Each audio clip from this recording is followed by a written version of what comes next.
Hey guys, welcome to my channel. This is my first video, and what I wanted to do is make a video to address an issue that I saw on a friend's video.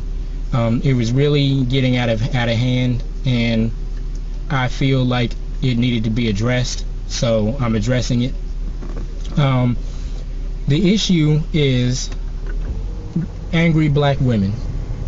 I'm pretty sure that if you're watching this video, you've seen tons and tons of videos on YouTube about it. Coming from my perspective as a black man, growing up in a house full of black women, I have seen a lot of what our sisters go through on a daily basis. You know, from having a man disrespect them, talk down to them, make them feel as if they're nothing, being stuck with kids that, you know, without a father, all kinds of issues, along with everyday issues and their bodily issues. You know, it's not easy being a black woman, or a woman period, and I think that a lot of us fail to recognize that. And you know, we just need to do a much better job of getting a better understanding of each other. You know, if you see a woman, or if you meet a woman that you're trying to date, and she seems like she's got it all together, she seems really sweet, yet if you try to ask her out, and she, you know, is unnecessarily bitter towards you, 9 times out of 10 she's probably had some busters in her life. So and this works. I was in the same situation, and what I did, which the right way to go about it, is not call the woman a B or a hoe or anything like that. Remove yourself out of the situation. It's not easy. It's better. It's easier said than done, but with practice it gets easier. Again, remove yourself from the situation and think, okay, well, this wasn't a, I know I don't look like Shrek, so. And the response that she gave was really out of line for me just asking her out. So you have to only assume that the reaction that you got was because of some things she went through in the past. Offer to sit down and talk to her as a friend, and find out where she's coming from. Find out, you know, what things she'd gone through. And again, this comes down to being able to talk to a woman, you know, the way that in the proper manner too. Don't come up to her like a player. Just come up to her as yourself, and she may not open up right away, but she'll at least respect you enough to maybe sit down and talk with you, and see, she'll realize that you're coming from a genuine place, basically. At least that's what I've experienced, because I've done this several times myself. So anyway, the comments that I saw really bothered me, because I was growing up in a house full of women. I was taught to respect women, and that's just who I am anyway. You know, I'm a respectful person. But the guy and this female were going back and forth, which I can understand why she came back the way she did, because if you feel attacked, you're not just going to sit there and take it.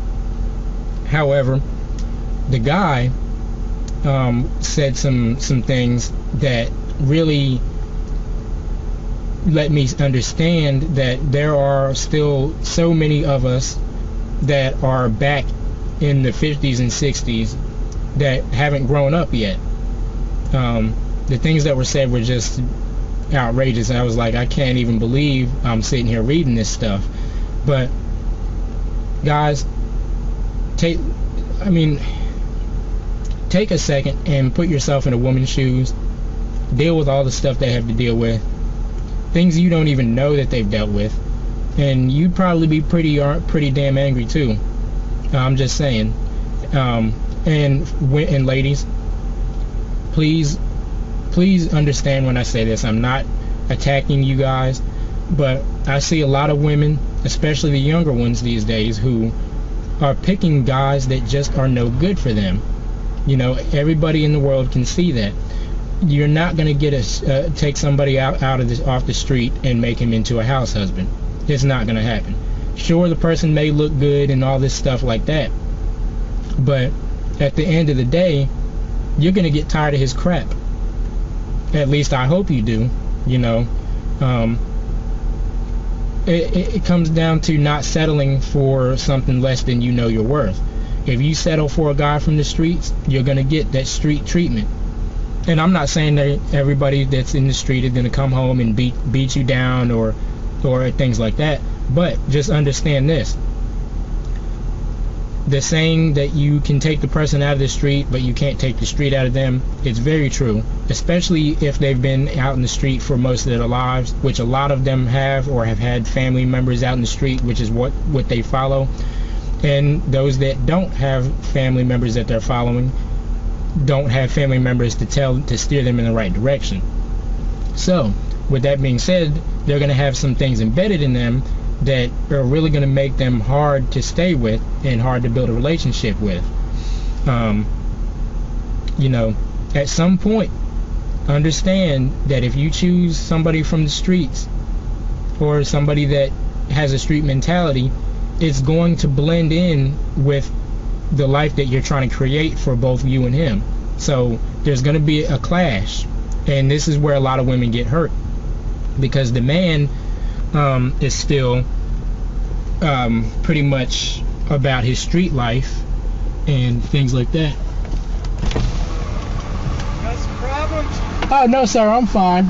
I'm just sitting here talking to somebody on the phone, trying to give them directions. Oh, okay. We've had a lot of problems over here with people going in destroying our lands. Oh Lord, yeah. Might not be smart to sit right here. Okay, yeah, because I don't want anybody thinking I'm doing that. Thank you.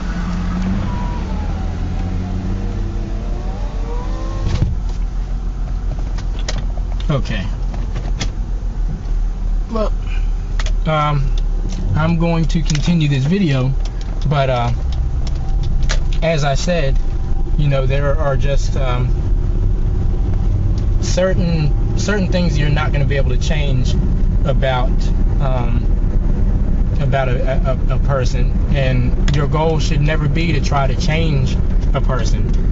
They should be compatible with you as much as possible, so that you can grow together, not try to change anybody, because the more you try to change a person, the less happier that you're going to end up, and that's just a proven fact.